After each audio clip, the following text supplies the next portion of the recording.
Good morning, and welcome to Procter & Gamble's quarter-end conference call. Today's event is being recorded for replay. This discussion will include a number of forward-looking statements. If you will refer to P&G's most recent 10-K, 10-Q, and 8-K reports, you will see a discussion of factors that could cause the company's actual results to differ materially from these projections. As required by Regulation G, Procter & Gamble needs to make you aware that during the discussion, the company will make a number of references to non-GAAP and other financial measures. Procter & Gamble believes these measures provide investors with useful perspective on underlying business trends and has posted on its investor relations website, www.pginvestor.com, a full reconciliation of non-GAAP financial measures. Now I will turn the call over to P&G's Chief Financial Officer, Andre Schulten.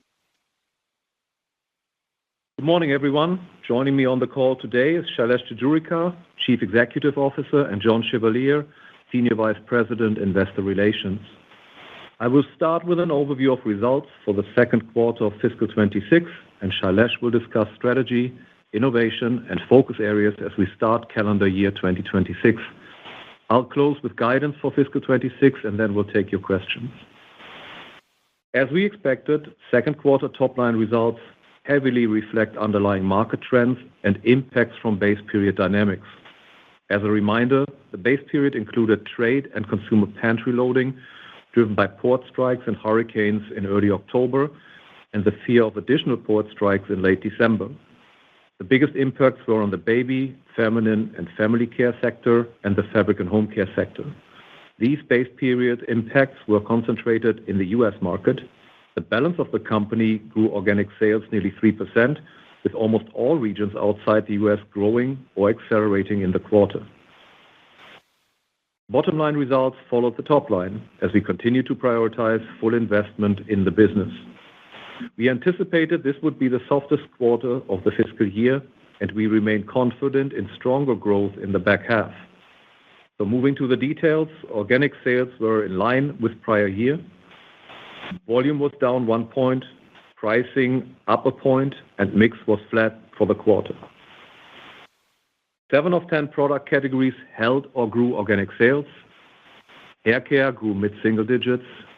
Skin and personal care, personal health care, home care, and oral care were each up low single digits. Grooming and fabric care were each in line with year ago.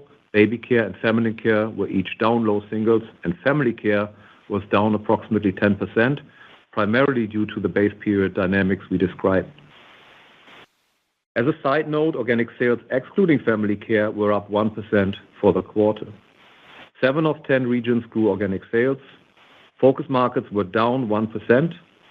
Organic sales in North America were down 2%. Volume was down 3 points, including a roughly 2-point headwind from the base period trade inventory impacts I mentioned. Price mix added 1 point of growth. European focus market organic sales were up 1%. Strong growth in France, Spain, and Italy, largely offset by a softer period in Germany. Greater China organic sales grew 3%, another quarter of growth in what remains a challenging consumer environment. Pampers and SK-II led the growth, each up mid-teens or more. Enterprise markets grew mid-single digits for the quarter. Latin America organic sales were up 8%, with solid growth across Mexico, Brazil, and the balance of smaller markets in the region. Organic sales in the Europe enterprise market region were up 6% versus prior year, and the Asia-Pacific, Middle East, Africa enterprise region grew 2%. Global aggregate market share was down 20 basis points. 25 of our top 50 category country combinations held or grew share for the quarter. On the bottom line, core earnings per share were $1.88, in line with prior year. On a currency-neutral basis, core EPS was $1.85. Core gross margin was down 50 basis points, and core operating margin was down 70 basis points versus prior year. Strong productivity improvement of 270 basis points, with healthy reinvestment in innovation and demand creation. Currency-neutral core operating margin was down 80 basis points. Adjusted free cash flow productivity was 88%, and we returned $4.8 billion of cash to share owners this quarter, 2.5 billion in dividends, and 2.3 billion in share repurchases. In summary, we've now completed what we fully expected will be the softest quarter of the fiscal year. We have strong innovation and productivity plans for the back half of the year. We continue to invest in creating superior propositions for our consumers and retail partners with relevant innovation, powerful brand campaigns across every touch point, and continuously improving in-market execution across all channels and platforms. Where fully activated, it's working. So we move with confidence into half two of the fiscal year. And with that, I'll turn it over to Shailesh. Thanks, Andre. Good morning, everyone. I want to start by underscoring the point Andre just made. We are confident the interventions and investments we are making now will improve our near-term performance. Strong innovation supported by sharper consumer communication and retail execution. We are already seeing strong results in parts of the business that have made these near-term interventions. Greater China baby care was one of the first categories to make a step change and continues to lead growth of the premium and super premium segments of the market behind consumer insight-driven innovation and brand communication. Chinese parents want only the best for their baby, softness and comfort in addition to dryness. The China team created product that delivers on this insight from first seeing and touching the packaging to feeling the diaper on their baby. They leveraged the Chinese history with silk. The shiny, soft yet strong, luxurious material has been a status symbol for more than 2,000 years. Pampers Prestige is the only leading diaper brand that has real silk ingredients in the product, delivering the ultimate experience of skin comfort and protection. The shiny, soft feel package conveys superiority at first touch. Reframing our superior premium line has driven Greater China baby care to double-digit organic sales growth over the past 18 months and increased share nearly 3 points. More recently, our Mexico fabric enhancers team has disrupted a sleepy category through deep consumer understanding. Mexican consumers describe the gold standard smell of clean as rich, tasty, fruity, and floral, like the scents from shampoos. Downy Intense leverages our internal perfume innovation expertise to create the new high-intensity perfume. The packaging highlights the intensity of fragrance blooming on the bottle like a flower. Brand communication drives awareness of an experience of 24/7 smelling like freshly washed hair. In-store execution of impactful displays with stopping power is increasing trial. These deep consumer insights driving innovation and executed with sharper brand communication and retail execution has spurred Mexico fabric enhancer category growth and led Downy to double-digit organic sales growth and over 2 points of value share growth. Other examples where we've accelerated results include the Brazil hair care business, U.S. Old Spice, and U.S. liquid laundry detergents businesses. Most of these interventions are starting now in the U.S., the biggest, most impactful part of the business. We'll go deeper on these at the CAGNY conference next month. While we work to improve our near-term results, we've also begun a longer-term reinvention of P&G. Think of this as the next important phase of constructive disruption that will create and extend our competitive advantages in each element of our strategy. We remain fully committed to the integrated growth strategy that has enabled us to deliver significant growth and value creation over the better part of the past decade, and it will in the future.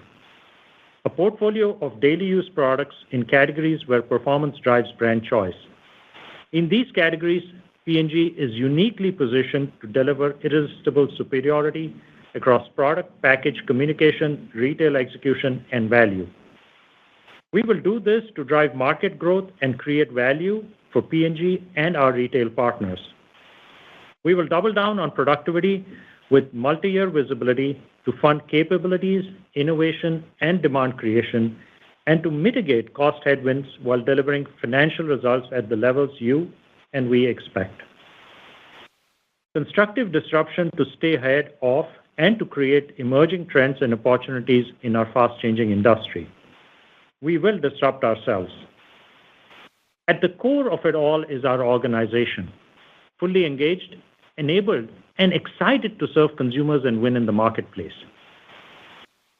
These strategies, taken alone, are just words that any company could say. The words alone have become a point of parity. P&G's point of difference, our competitive advantage, comes from outstanding integrated execution of these strategies across all activity systems in the company and from anticipating what is needed next. We've executed the strategy well for many years. Now we see the landscape around us changing faster than it's ever been in recent memory. Neither we nor our industry in aggregate have adapted as fast as needed. This shows in the growth trends of our categories. Consumer media preferences and information collection are increasingly fragmented, with new media platforms including social media and retail media. Inflation across food, energy, healthcare, and many other areas of spending has taken a toll on consumers and how they assess value. This will continue to evolve. The retail landscape is changing. More concentration, but also brand proliferation. Retailers are becoming media platforms, and media platforms are becoming retailers. In summary, the consumer path to purchase is changing every day, is non-linear, and littered with millions of possible distractions. We expect an even more intense pace of change in the next 3 to 5 years. We will adjust to and leap ahead of these disruptions to invent the CPG company of the future. The way to break through consistently is to build the strongest brands in the industry. P&G has the capabilities and unique opportunity to redefine the brand building framework to deliver consumer relevant superiority every day, every week, every month, putting the consumer at the center of everything we do. Leading the consumer relevant brand building and superiority at this pace can and will only be delivered by leveraging superior data, superior technology, and superior capabilities to create and extend competitive advantage with consumers and with retail partners. We define our strengths and opportunity here across 3 areas. First, we know how to build brands rooted in deep connections with consumers and our industry-leading innovation capability. We have an enormous wealth of consumer data and understanding, and we receive a continuous flow of new data every day. Our teams connect with consumers across more touchpoints than anyone in our industry. Product research, shopper research, connected homes, ratings and reviews, social media posts, brand fan websites, and many more. We mine for insights that lead to new product innovation, brand ideas, performance claims, marketing campaigns. Now, we are building the consumer connectivity, the integrated data platforms, and the technologies that will enhance our team's ability to do this work better, faster, and even more consumer-centric than ever before. We have a unique set of innovation capabilities in our industry. Substrate technologies, formulaic chemistry, devices, and now biology. We have years of experience integrating these capabilities to launch new platform technologies and innovations, and we see many more ways to bring combinations of these technologies to life in new consumer products. Tide Evo is just one current example.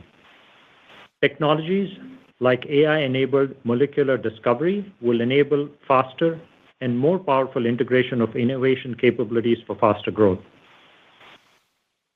The second and related opportunity is to create a deeper, holistic connection with consumers to build brand relationships with them in the new media reality. Media fragmentation and emergence of new platforms creates an opportunity for brand builders who can best integrate across touchpoints. AI and Gen AI capability help our teams to discover consumer-relevant insights at every step of the consumer path to purchase, grounded in a unifying brand idea. We are creating the individual touchpoint experiences for each consumer at a time. These ideas are activated in claims, demonstrations, and visuals that communicate the performance and value of the brand across connected and broadcast TV, online video, social media, e-commerce sites, and in stores. Deep insights translated into a compelling brand idea, repeated wherever consumers engage, making the brand easy to remember, reinforcing superior performance that is worth it for the price paid. The third opportunity is integration with retail partners across the full supply chain and merchandising activity system. Again, the consumer understanding and brand building capabilities we have from initial brand impulse to purchase transaction to in-home consumption are valuable assets. Integrating these with each retailer's category strategy and business model will enable our brands to create value across all retail formats. This includes activation of our brands in retail media to convey our superiority and value messages close to point of consumer purchase decision. Our supply chain capability is already a leader in the industry. Supply Chain 3.0 has driven a more complete system connection from purchase signal back through inventory systems to our production planning and material ordering to ensure consumers find the product they want each time they shop. We are well on our way in this journey across capabilities, data, and technology.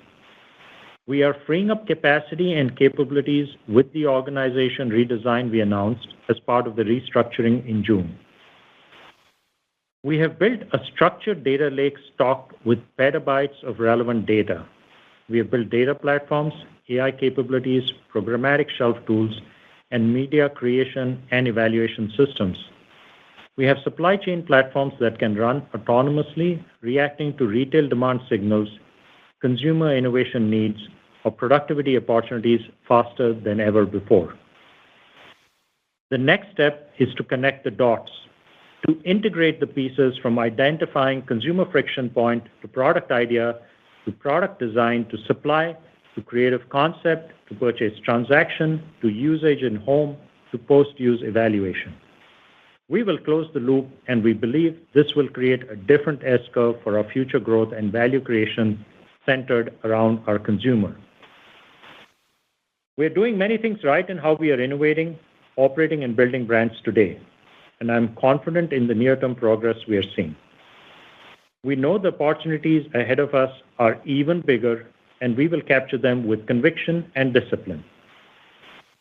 It took years to build the underlying platforms and capabilities, and it will take some time to fully integrate and activate these assets across the company. We know what we need to do, and we are excited by the opportunities ahead. In summary, we are confident in the short-term delivery and excited about the mid to long term as we leverage our strengths and unique capabilities to set us apart from the industry. We are inventing the CPG company of the future. We'll expand on these thoughts with some examples at CAGNY and even more as we get to Investor Day later this year. With that, I'll hand it over to Andre to cover the guidance update. Thank you, Shailesh. It's been a challenging start to the fiscal year with softer consumer markets, aggressive competition, and a dynamic geopolitical landscape. We expect stronger results in the second half, which enables us to maintain fiscal year 2026 guidance ranges across organic sales, core EPS, and adjusted free cash flow productivity. The growth rates embedded in our near-term guidance should return us to lower half of our long-term growth algorithm as we exit fiscal 26 and head into fiscal 27. For fiscal 26, we continue to expect organic sales growth of in line to plus 4%. Global market growth for our portfolio footprint is around 2% on a value basis at the center of our guidance range. We're seeing progress in most regions, and we expect stronger growth in the U.S. as interventions take hold. As a reminder, this guidance includes 30 to 50 basis points of headwind from product and market exits that are part of our restructuring work. Our bottom line outlook is for core EPS growth of in line to plus 4% versus prior year. This equates to a range of $6.83 to $7.09 per share. This guidance includes commodity costs roughly in line with prior year and a foreign exchange tailwind of approximately $200 million after tax. Taken together, no change versus prior guidance. Our fiscal 26 outlook continues to expect approximately $500 million before tax and higher costs from tariffs. Below the operating line, we continue to expect modestly higher interest expense versus last fiscal year and a core effective tax rate in the range of 20 to 21% for fiscal 26, combined a $250 million after-tax headwind to earnings growth. We continue to forecast adjusted free cash flow productivity in the range of 85 to 90% for the year, and this includes an increase in capital spending as we add capacity in several categories and we incur the cash costs from the restructuring work. We expect to pay around $10 billion in dividends and to repurchase approximately $5 billion in common stock, combined a plan to return roughly $15 billion of cash to share owners in fiscal 26. This outlook is based on current market growth rate estimates, commodity prices, and foreign exchange rates. Significant additional currency weakness, commodity or other cost increases, geopolitical disruption, major supply chain disruptions, or store closures are not anticipated within the guidance ranges. With that, I'll hand it back to Shailesh for a few closing thoughts. We continue to believe the best path to sustainable, balanced growth is to double down on the strategy. Stronger, integrated execution to delight consumers with superior products at a superior value.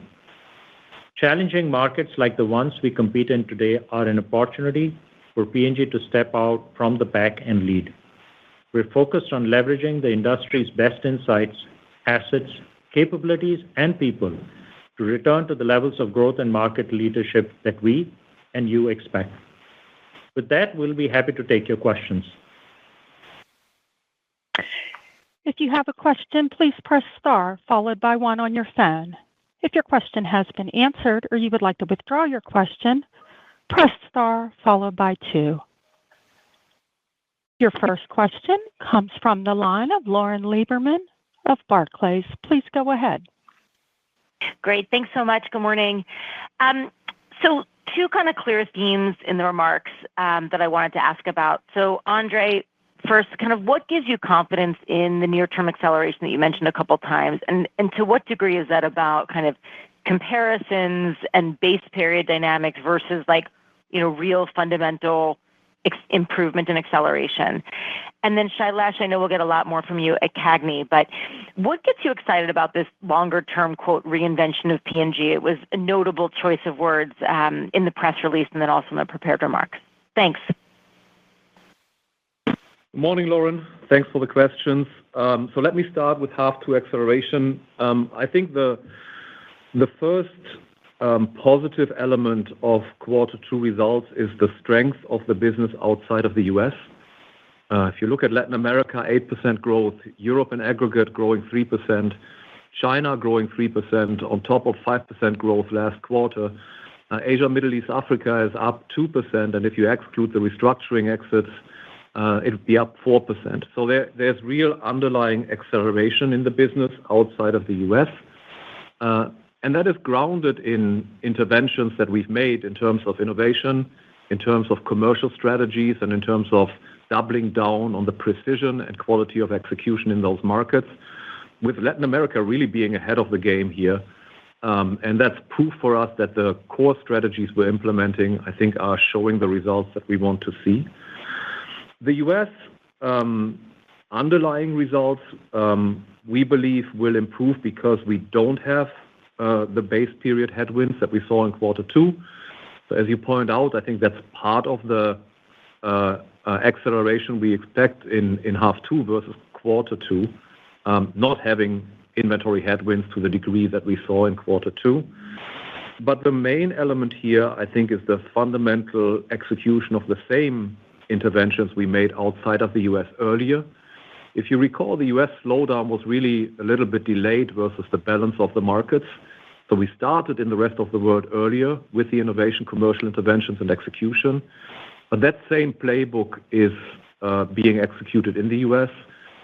Early indications where we have done this, for example, the Tide Boosted launch that is now in full distribution as of December, we're seeing results that are giving us confidence.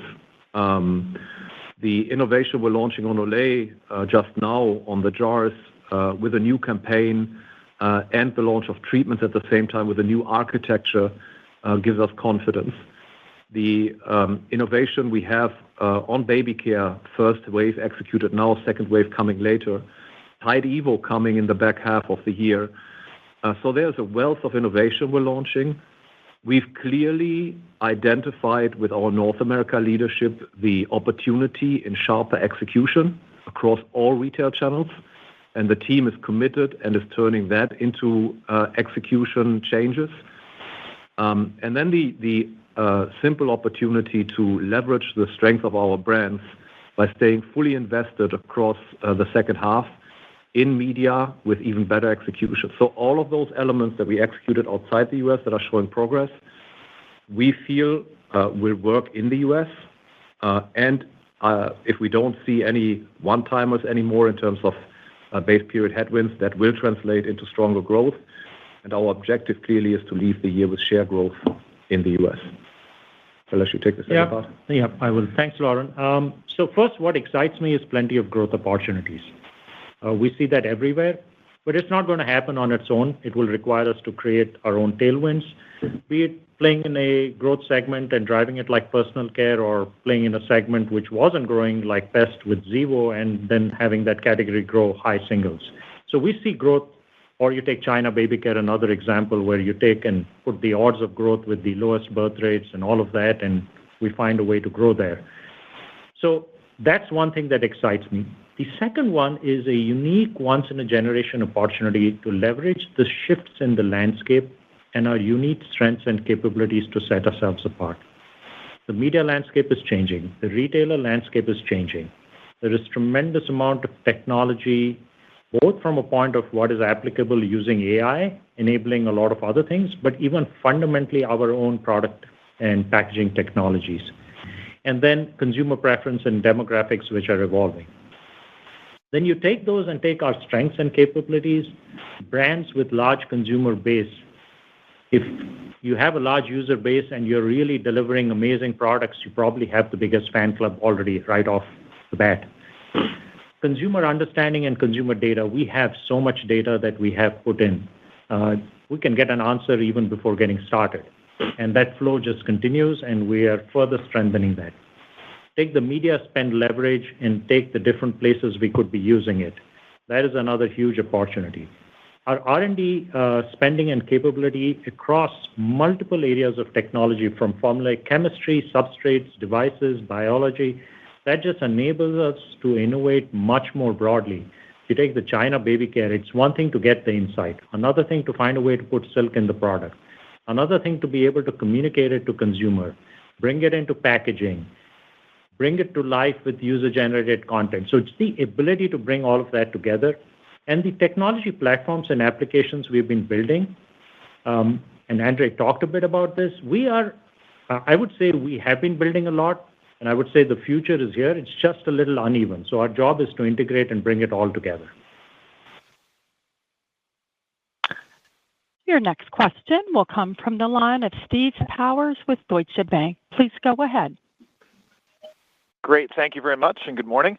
I'm going to ask a question that kind of follows the same structure as Lauren's question. So the first one, on the second half improvements, if we think about things by category segment versus by geography, I guess maybe a little bit more detail on where you expect progress and sequential acceleration to manifest most clearly. It sounds like laundry and baby and perhaps skincare from what you said, Andre, but maybe just you could elaborate a bit more from that perspective.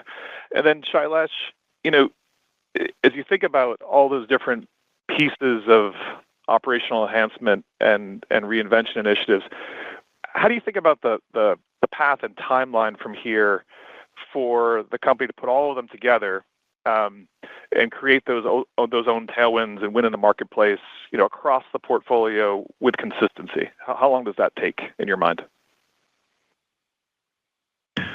Morning, Steve. If I look across the businesses, the innovation interventions, the commercial interventions, the execution focus is consistently applied across every part of the portfolio. I will tell you the base period effects are probably a strong help when you look at family care, baby care, and even fem care. They were most heavily impacted in the first half of the year. So family care, for example, will see strong growth in in January, even turning into share growth now. And we expect similar dynamics to happen across baby and fem. Baby at a global level is actually growing share, so has returned to share growth in the most recent reading. So the momentum is there. We continue to work on the mid-tier proposition. You recall we had innovated on the top tier. That continues to work well. Swaddlers, Cruisers 360. We've made the innovation interventions on Loves a year ago. That's working. On Baby Dry, we have a two-phased approach. Phase 1 is executed. Phase 2 is coming later. So that's still work to be done. On laundry and fabric enhancers, we have very strong innovation. Tide Boosted, I mentioned before, the biggest laundry liquid upgrade in 20 years for consumers, and that is taking hold and working. And we're preparing for the Tide Evo launch. We have strong innovation across fabric enhancers as well. And as you know, that's still a huge opportunity in terms of household penetration. So communication effectiveness and copy quality is improving. In beauty, in aggregate, beauty is growing 4%. And we have an opportunity to strengthen growth in skincare in the U.S., making strong progress on SK-II outside of the U.S., on Olay outside of the U.S. And I think the new launch of Olay that is just coming out with strong retailer support, I think will accelerate that business. Personal care has momentum and will continue momentum in the U.S. and globally. So I can continue to go down the list, but I think I've given you enough depth to say this is really across the portfolio. It's the same idea, double down on the consumer, double down on the execution, double down on the quality of the brand campaign. And I think that's where, Shailesh is putting his focus, if I can speak for him. He's really doubling down in every review on the quality of the execution, the quality of the brand campaign, the quality of the architecture thinking. And it's stimulating thought. It's stimulating quality of execution. And I think that gives us confidence from a geographic standpoint, as we talked earlier to Lauren's question, but also from a category standpoint. Oh, thanks, Andre. And I'll just bridge, Steve, from what Andre said to what I'm going to say. But some of it will be sequential, just simply because in U.S. also when we make the interventions, we are extremely deliberate about making sure those interventions also drive category growth. So that's also why some of this has to happen with big innovations. But switching to your question, so I think a lot of the way to think about the future is we have, in many cases, already built platforms. Take the core data lake that I talked about earlier. I mean, that did not happen overnight, cannot happen overnight, requires data capabilities, requires partnerships, but also importantly requires internal cultural change. For people to work the data and systems in a certain way is not a change that you can just do overnight. Even if you have the technology solution, very often the culture change needs to go along with it. And so a lot of that work has happened or is happening. The timeline, if you asked, as you specifically did ask, is I think by the time we really get the future evenly distributed, I think we're talking 12 to 18 months. But it is not one which is a line of demarcation. So you will see parts of the business and certain businesses better equipped to take on all aspects of the transformation.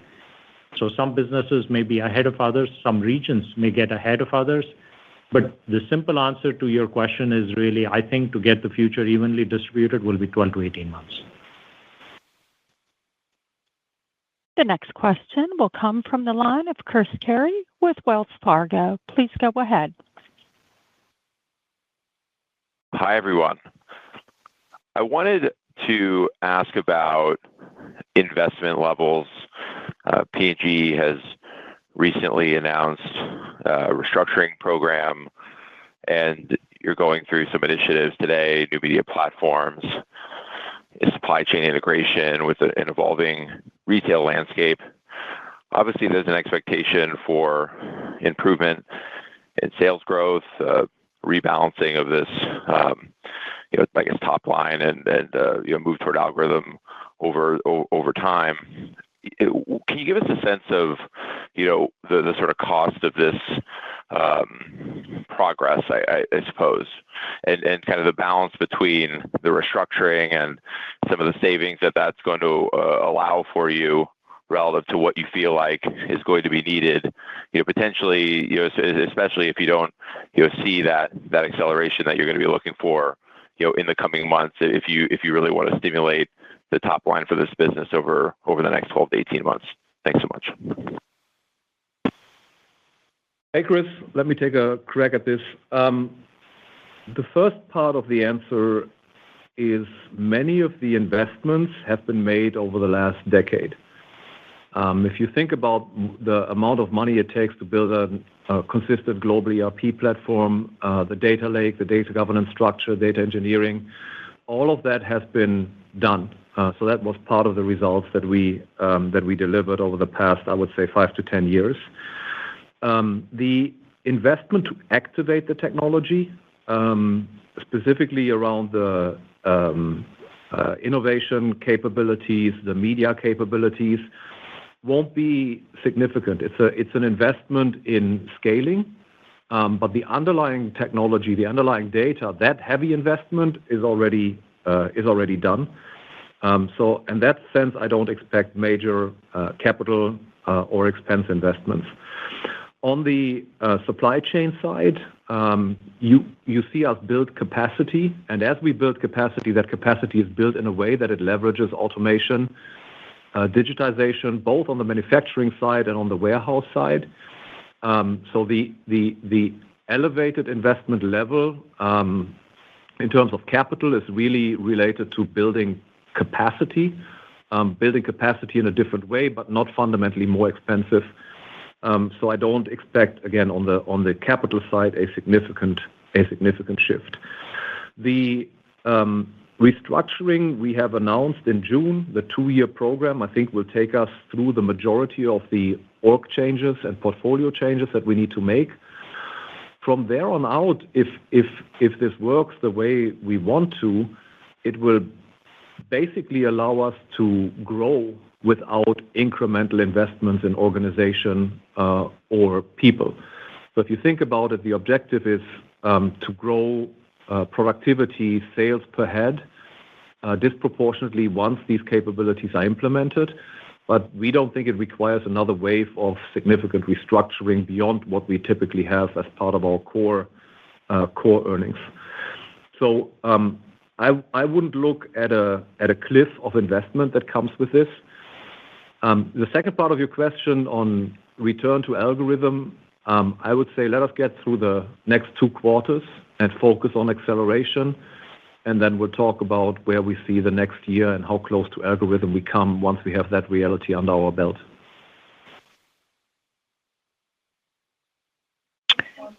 The next question will come from Dara Mohsenian of Morgan Stanley. Please go ahead. Hey, good morning. So, Shailesh, I just wanted to dial down a bit more into the U.S. market. There's always an opportunity under a new CEO to refocus the organization and tweak areas of emphasis. Obviously, there's broad changes in the retailer environment, as you mentioned, AI technology, consumer landscape, et cetera. And also, we're coming off a very difficult category growth environment in the U.S. in calendar 25. So just as you look going forward, what are the most important priorities for the organization in terms of driving better execution, re-accelerating that organic sales growth, and specifically P&G's part of driving category growth? And part of the question is I'd like to better understand what's changing in terms of areas of emphasis of the strategy plans versus more where you're doubling down on execution and existing plans. Sure. Thanks, Dara. Few areas. So I think as I said, I think if we get the elements of a plan right, I think there is opportunity to grow the market. So I think that is doable. What are some of the changes, as Andre talked about, the interventions, short to midterm that we are looking at, and which also bleed into the long term. So it isn't just one separate short and long-term intervention. One is the media landscape has changed very dramatically over the last few years. I think probably driven somewhat by COVID habits, a bunch of other things. The way people consume media and content has changed dramatically. Adjusting our brand building plans to fully reflect that change and leverage it is the first big intervention we are focused on as we review plans, including in the U.S. The second one linked to the retail landscape, there are a couple. But the first one is linked to when you see which channels are growing, where the growth is coming, we need to adjust the kind of innovation we do. The way we are calling it is stronger core, bigger, more. Because by definition, what we are finding is just given how challenging it is to get awareness, how important it is for the big items to be there. For instance, even on e-commerce where you can list everything, it's really the first screen or two that matters. And so having the item which has the velocity is extremely important. And so the way to think about it is a stronger core, for example, is the Tide Liquid relaunch. You have an amazing user base. You give them a delightful product. They continue using it, use more of it, and attract other people to come use it as well. The bigger, more, a good example is launch of something like Tide Evo, which is transformational. So you are going to get consumer attention and engagement. So we're changing the innovation to reflect that both from a point of view of how the media is being consumed, but also how the retail landscape is playing out. The third area of change is, of course, very deliberate on consumer value. And particularly in a market like US, a lot of it is about strengthening our proposition. Again, Tide is a great example of it, but we are going to have that pretty much across every category where we significantly improve the value by significantly improving the product performance so that the consumer notices it and feels the value. So one of the areas that we're looking at across categories is significant strengthening of the propositions. And in many of these cases, that do not come with a change in price. So we will be significantly strengthening value. So if I were to just summarize what I just said, it would be adjust to the new media landscape with how we do our brand campaigns, adjust how we innovate with much more emphasis on a strong core and a bigger, more, and then ensure we're delivering really good consumer value. The next question will come from Robert Ottenstein of Evercore ISI. Please go ahead. Great. Thank you very much. And I think you've kind of hinted at this, but let's just talk about the U.S. And Amazon. Our data is showing that it's driving a disproportionate amount of the growth in your categories, depending on the category, anywhere from 60 to 80% or so. How specifically is that impacting your media efficiency and competitive dynamics against smaller brands? What do you need to do differently? And perhaps, do you have any particular learnings from China that are relevant here? Thank you. Andrew? Yeah, I can start. Hey, Robert. Couple of points that I think Shailesh hinted towards. I think having the core brand as strong as possible by improving the performance, improving the claims, the e-content, all of that, I think is the best and most urgent thing to do across the entire portfolio. So when it shows up on the landing page, it shows up as strong as possible. I think that's number one. I think there's an opportunity, specifically if you look at online businesses, the willingness of consumers to actually go into higher priced items is still very, very strongly developed. If you think about categories like hair care, if you think about categories like skincare, where small brands tend to play is in the upper end of the spectrum from a price per usage component. I think that's an opportunity for us to innovate, which is, stronger core and a bigger more. And the more, especially on online, I think can be premium priced. So that's where you see innovation happening. And in general, the last thing I'll leave you with is taking smaller brands and looking at some of the ideas that these creators are bringing, I think is good inspiration. So we're looking at some of these brands and saying, that could be an interesting idea maybe on some of our core business, or it could be an interesting idea to replicate as a line extension. There's nothing unique if you think about the ability that the ecosystem of small brands can bring, not technology-wise, certainly not from a marketing scale perspective, certainly not from a supply chain perspective, but the creative stage is something interesting for us to look at. I just add a couple of points, Andre, on this to what you said, which is firstly, at a broad strategic priority level, we are very, very deliberate about ensuring we win in the fast-growing segments, which may be channels or segments of a market. What is exciting to the point you made, Robert, about the e-commerce growth at a variety of retailers and variety of countries is very often, if we can channel that right, it can dramatically grow the market size and category. And if you want to take a stark example and move away from the US for a second, we go to India, where our portfolio is slightly different and has been evolving differently. E-commerce is growing probably at 10 times the pace almost of offline, and our share is about 1.8x of our offline business. So we are very deliberate about that, whether it's the US or India or any other market, to make sure that happens. The drivers, as Andre pointed out, of winning there need certain things which we are making sure we have across the board, which includes content, which includes the item specificity, and making sure those are strong and growing, and playing with the right portfolio. So those all become very critical elements, whether it's Amazon in US or any other e-com player in the US or outside the world. The next question will come from the line of Peter Galbo with Bank of America. Please go ahead. Hey, guys.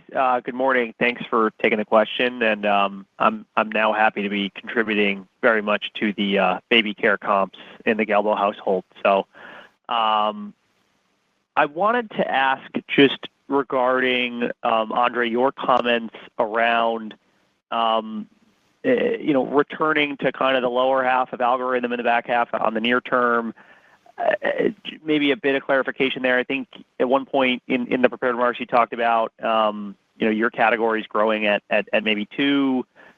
Then there was another comment about if we took out the lap, you would have actually seen organic sales at 3. So just maybe you can help clarify a bit on what you were trying to say with that comment, as I've gotten some inbound from folks on that. Thanks very much, guys.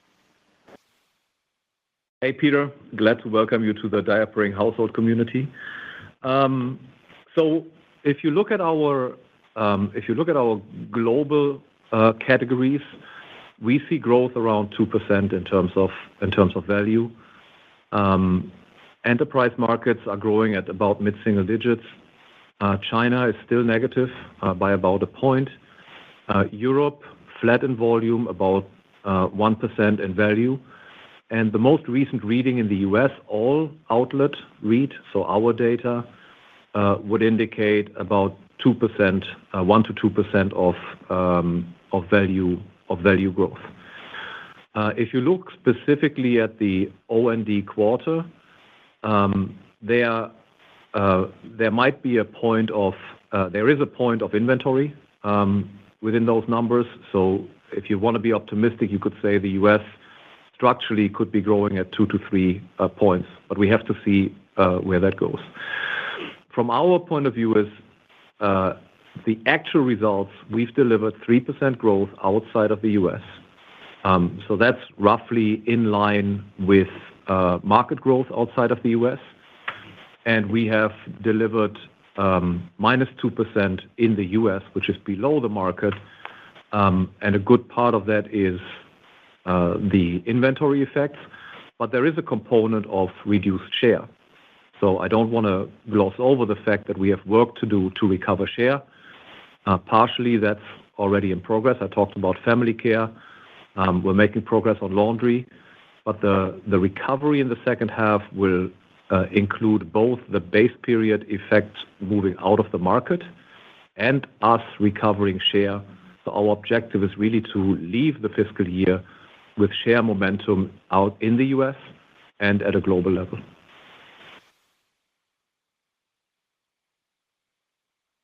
The next question will come from Kevin Grundy of BNP Paribas. Please go ahead. Great. Thanks. Good morning, everyone. Shailesh, I wanted to take a step back and ask for your assessment overall on the portfolio from a strategy perspective. So it's been over a decade since P&G completed its portfolio review. Success, as you know, didn't come right away, but ultimately did, and set the company on a very strong path for growth. But now, as we talked about on this call, the company finds itself in more of a transitional sort of phase of a reinvention, if you will, as growth has slowed. So with that as context, I'd like your view here on whether you are generally pleased with the current portfolio. Is Procter still in the right segments in big total addressable markets, attractive returns on capital, and stronger growth, or do you see it possible that certain businesses may make less sense today in P&G's portfolio than they may have in years past? So your thoughts there would be appreciated. Thank you.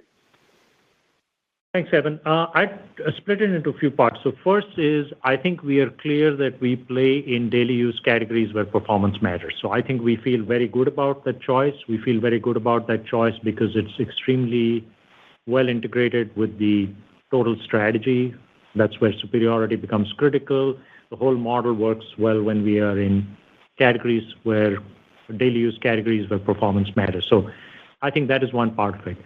Second part of it is what we call the day one look. If we were starting our company today, we would look at our portfolio and say, okay, are we in the right places? That has been really the genesis or driver of the restructuring that we talked about 6 months back, where we said we need to get out of certain parts of the business because simply them being a drag or were not where we saw future growth. So there's another part of it, which is just disciplined look, a continuous review of which are the right segments and are we playing adequately in higher growth segments or not. There's a third element of it, which is when we look at categories, are we playing in the right segments? And something Andre just talked about, which is if you look at e-com, you see which category, what segments are growing, and are we present enough in some of those? If you look at social commerce in some categories and see are we well represented in all segments? And we actually find a lot of opportunity at some of the higher price points in some of the categories in things like social commerce. So that's another aspect of the portfolio that we continue to strengthen. And the final point I would make is we continue to look at where we can build greater strength. And we've always talked about the fact that health and beauty are two areas where we find we have still opportunity to build a stronger presence, and we continue to look at opportunities which come our way there.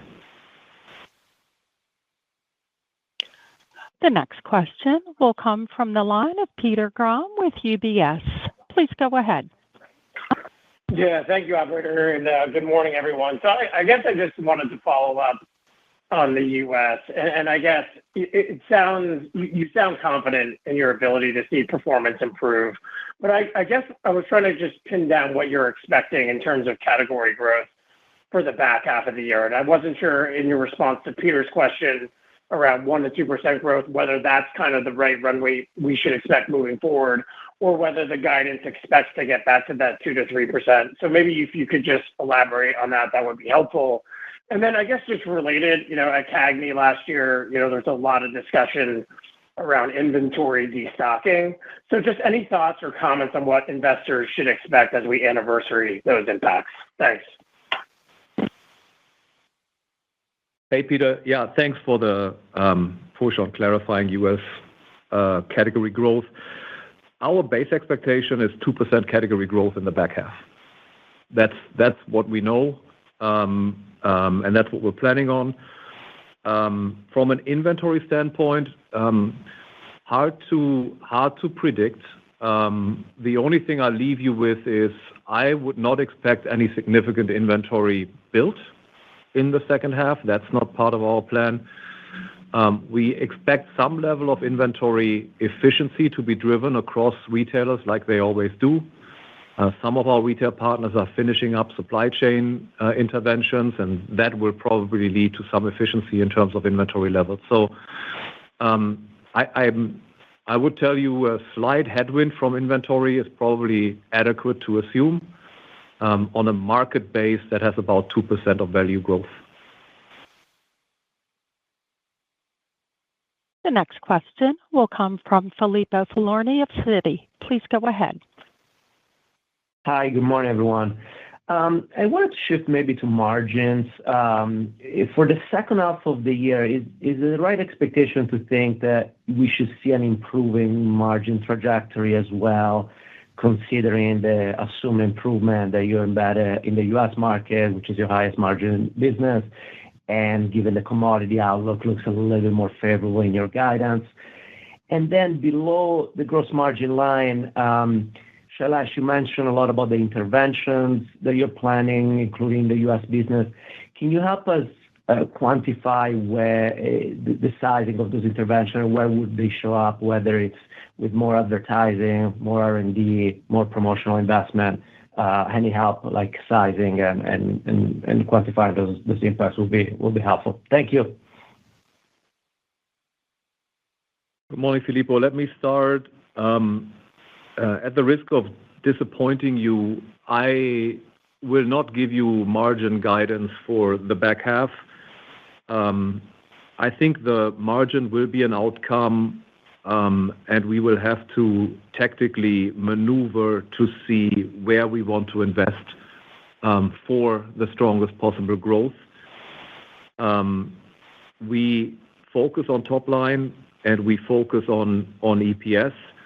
And as you will have noticed, our guidance ranges on both are relatively wide.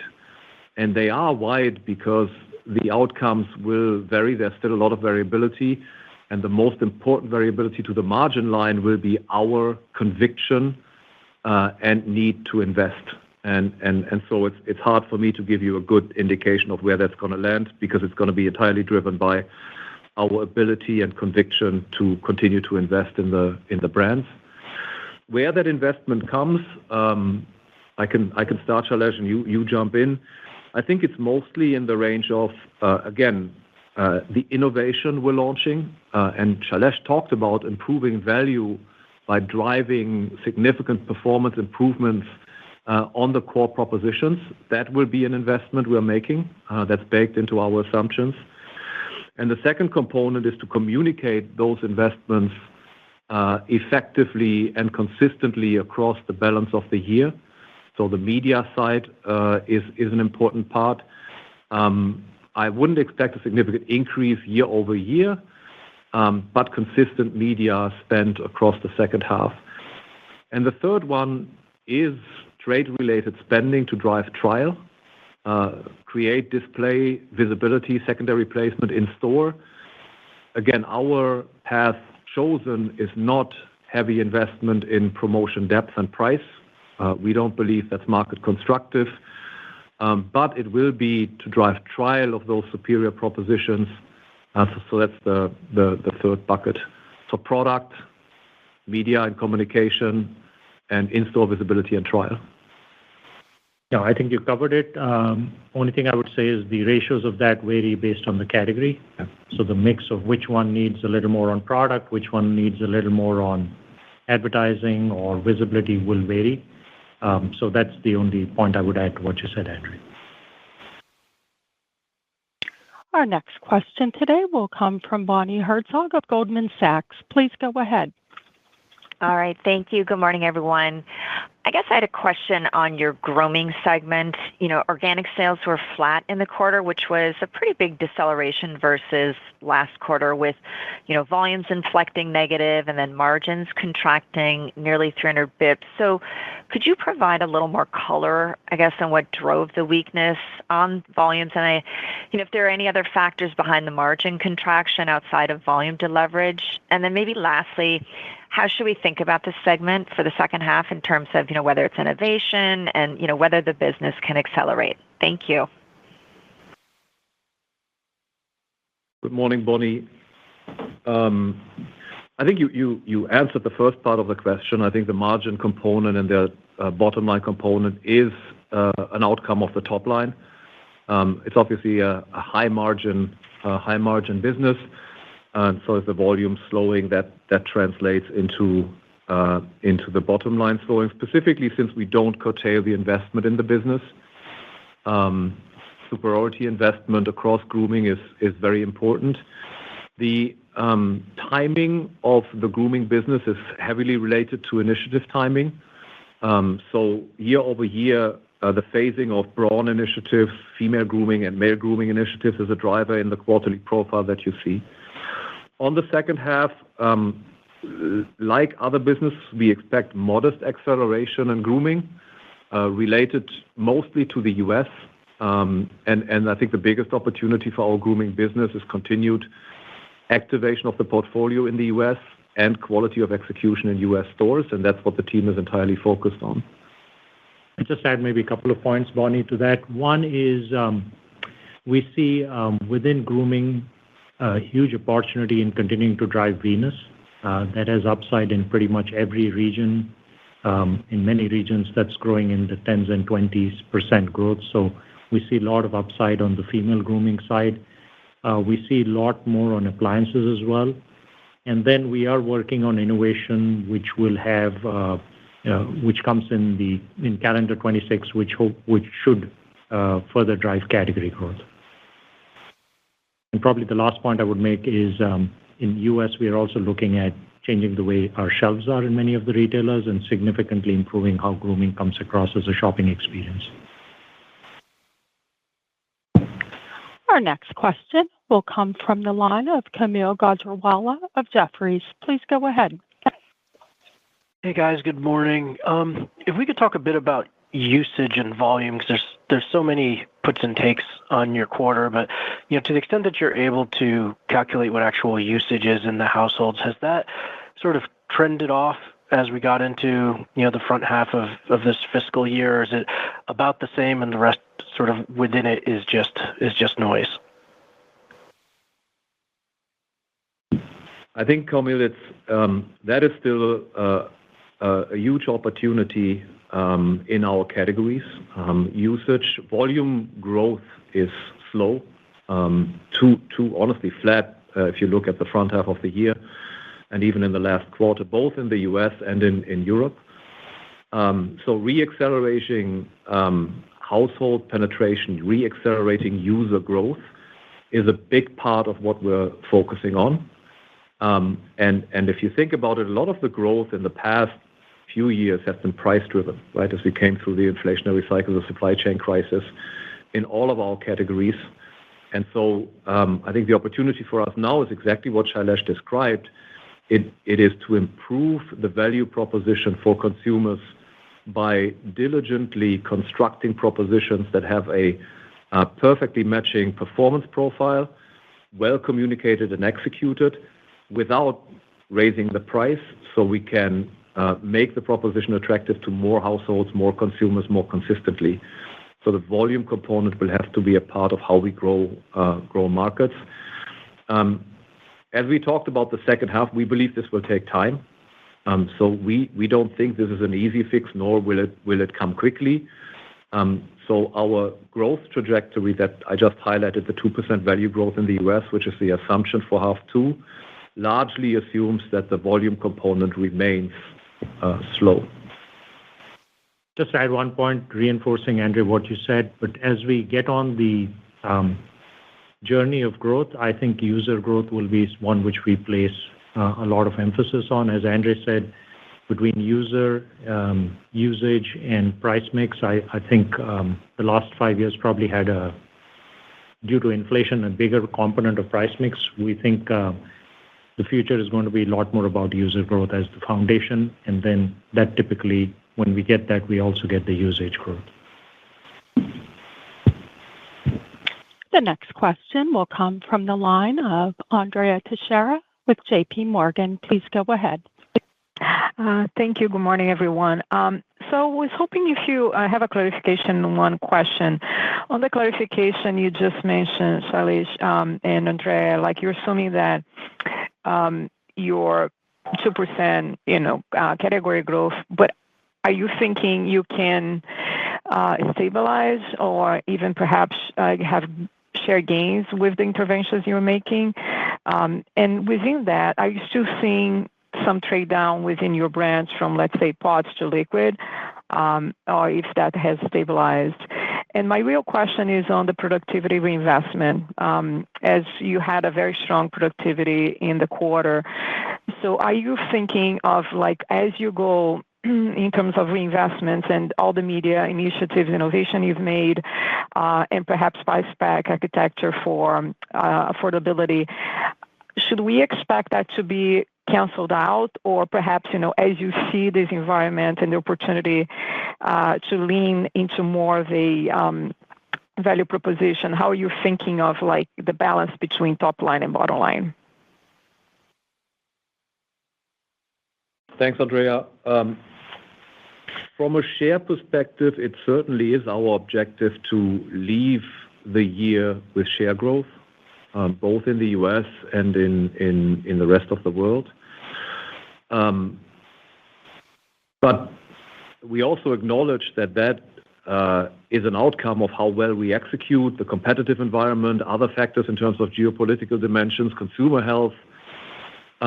So that's why we still maintain the range. And within the range, if we end up in the mid to higher section, that will probably have an element of share growth. If we end up in the lower section, it won't. But be assured, our team's energy is exactly that. We need to grow share by growing more users, growing more households, and that's where all the innovation and the investment is focused. On the balance between productivity flow through top line and bottom line, I'll go back to what I said earlier. It depends on what we see happening. We will certainly err on the side of more investment to drive more user growth, drive household penetration in the short term. If we are convinced that we have the right innovation, if we are convinced that we have the right marketing program, the right commercial program, we will double down, but we will be diligent in that assessment. So if we feel we've got the right program, we absolutely will continue to reinvest productivity. The next question will come from Olivia Tong of Raymond James. Please go ahead. Great. Thanks. Good morning. I want to talk a little bit about the margin with productivity savings, about 270 basis points this quarter. You reinvested 220 of that, which I think highlights your pricing productivity and reinvestment even as demand remains slower. So could you drill into that a little bit more in terms of what limitations there could be over the balance of the year on the price and productivity levers, particularly on price? Your implied second half guidance assumes some fairly strong margin leverage, but I want to understand those moving parts. And then in terms of the guidance range, you mentioned in answer to another question that you can grow even without additional headcount, leveraging sales per employee. What's the risk that you might need to adjust those investment levels, as you think about delivering on EPS? Thanks. I'll give it a shot, Olivia, but you can certainly follow up with the IR team to get you more detail. I think the margin productivity side, I feel very good about. We will continue to deliver in the range that we've delivered on. We have visibility to the productivity components for the next 2 to 3 years. So I think, and we have the effect of the restructuring program kicking in. So I feel good about our ability to continue to drive productivity at the level we need to deliver investment and a reasonable EPS outcome. Again, I won't get into guidance for next year, but it's certainly our objective to make progress towards algorithm over the next few quarters. The extent of that progress will not depend on our ability to deliver productivity. I feel very confident about that, but it will entirely depend on our ability to stimulate top-line growth in the market conditions we're facing and the level of confidence and conviction we have to invest behind that growth in the market. So I'll leave it there. For the longer term, I'll tell you, I am fairly convinced, and Shailesh will jump in here, that with the restructuring program, the way we're approaching the organization design, the way we're integrating technology into the way we work and the way we want to decrease functional barriers, we think that's a powerful path forward to continue to drive organizational effectiveness and honestly free up a ton of capacity of our teams from internal work to focus on what really matters, which is the consumer, innovation, and execution. I agree everything, Andre. I would just add a couple of points to frame what we are trying to do, which is productivity as fuel for growth as a fuel for EPS. So we really think productivity enables us to do what we need to get the growth, which gives us balanced top and bottom line growth. So that is really the effort. So as you think of that, and that's really what Andre was also saying, is we're doing the productivity. We're very confident, by the way, in the productivity. But that finally is going, success on that is getting us a growing top and bottom line. The next question will come from the line of Robert Moskow of TD Cowen. Please go ahead. Hi, thanks for the question. Your Procter & Gamble probably does more than any CPG company to grow categories through innovation and improving performance. That's always been your mantra. But when you look at the data in terms of like the past 12 weeks or even the past year, the percent of products sold on promotion at Procter is substantially higher by about 200, 300 basis points. So I'm wondering, do you think this data like accurately represents what your approach is in market? Because it would indicate that there is more need to move volume, or is it inaccurately depicting what you're trying to do to improve the volume? Thanks. Hey, Robert, I'll give you a two-part answer here. Good question. I think I've repeatedly said that I don't see a reason why the categories will not move back to pre-COVID levels of promotion, which are around 30%. That will happen. It's just a competitive dynamic, a retailer dynamic, a consumer dynamic, and it's happening sequentially over time. The promotion read you're getting is not wrong, but it only captures part of what the market reality is. It doesn't capture forward gift cards. It doesn't capture layered couponing, which is a significant part of competitive promotion that we're seeing. You're right. Our promotion volume is increasing and probably will increase in the second half as we execute the innovation. Part of creating trial for those innovations is to deliver promotion visibility. Not all of those promotions come with deep price discounting. In many cases, they don't. But they show up in the promotion line. So what I'll tell you is our objective is to grow categories. Have we done this consistently over the past 12 months? No. That's our, when Shailesh talks about we need to grow users and we need to grow usage, that is the part of category growth that we're striving to drive. And part of that has to be to generate trial, because if you don't have new users try superior propositions, you don't get repeat and you don't get the growth. Thanks. I'd just add one thing to this, which is that as we strengthen our propositions, it should strengthen our promotion elasticities as well. So which means we will be less impacted as our propositions get stronger. So that is always something we look for. So there's a balance between ensuring we are building a future business which is less dependent on promotions, but making sure we are not completely losing the plot on competitiveness. The next question will come from the line of Edward Lewis of Rothschild & Co. Redburn. Please go ahead. Yes, thanks very much. I just, Shailesh, wanted to touch on the regional mix of the business. Clearly, your elevated presence in the US has served you well of late. But as the US growth slows back to sort of, I guess, more normalized levels, and we see continued growth in emerging markets, for example, what you're seeing in Latin America, how do you think about the regional mix of the business? And the advantages that you see the business as having, are those regionally agnostic or can they be applied globally? Great question. Let me take a crack at it. So I would say our task always, given our business size and other things, is first and foremost to get U.S. growing faster. And I believe it is doable, and we have plans to try and do it. That is really part of what we talk about when we say we want to create the future. But similarly, we think there are tremendous opportunities on the outside the U.S., which we are very focused on. And what we have tried to do is get very deliberate about which markets have that potential and then really double down in making sure we are playing to the future there. So a lot of the portfolio choices we have made over the past 6 to 9 months have really been to put us in a position that we are playing in winning segments.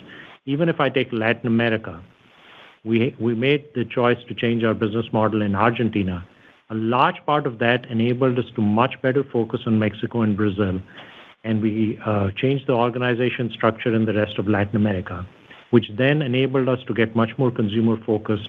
And now we are seeing, as Andre mentioned earlier, 9% growth in Brazil. That's not the pace the market is growing at.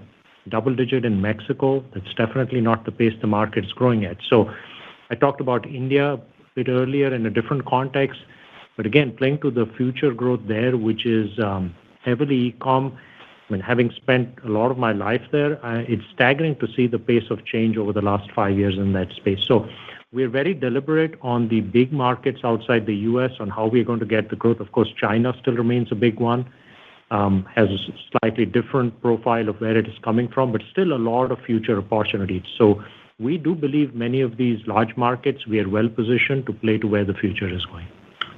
And I would just say it's an end. We need to get the U.S. growing, and we need to grow outside. And I think the good news is, maybe only one point to add, is the margin structure that, John and then Shailesh have built in enterprise markets allows consistent investment because we can cover the cost of capacity, the cost of capital.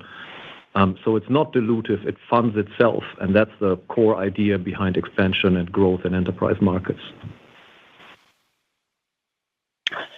Your final question will come from the line of Michael Lavery of Piper Sandler. Please go ahead. Good morning, and thanks for the question.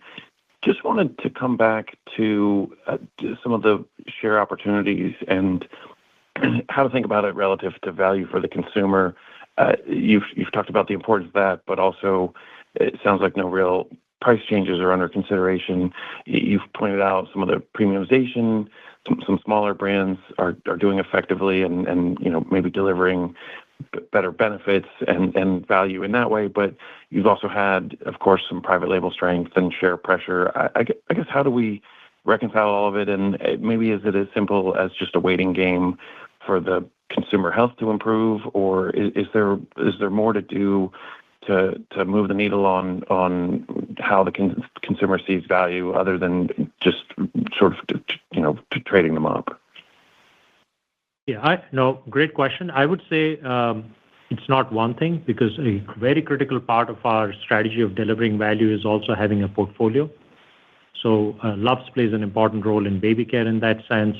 Similarly, on laundry, we have a portfolio with Gain and Tide Simply. So across markets, we do build that portfolio to ensure we are playing at a variety of price points and making our products accessible. But if I were to look at the largest opportunities to address growth through value, I would say a bulk of them are really in strengthening propositions. And if I look at probably one of our largest core items, which would be Tide Liquid, which is a huge, huge business, we're seeing real momentum as we've just significantly improved the product performance. So it's a combination, to answer your question. And okay, with that, it looks like we have no further questions. So just thank you for joining us this morning, and look forward to seeing you at CAGNY next month. Have a great day. Thanks, everyone.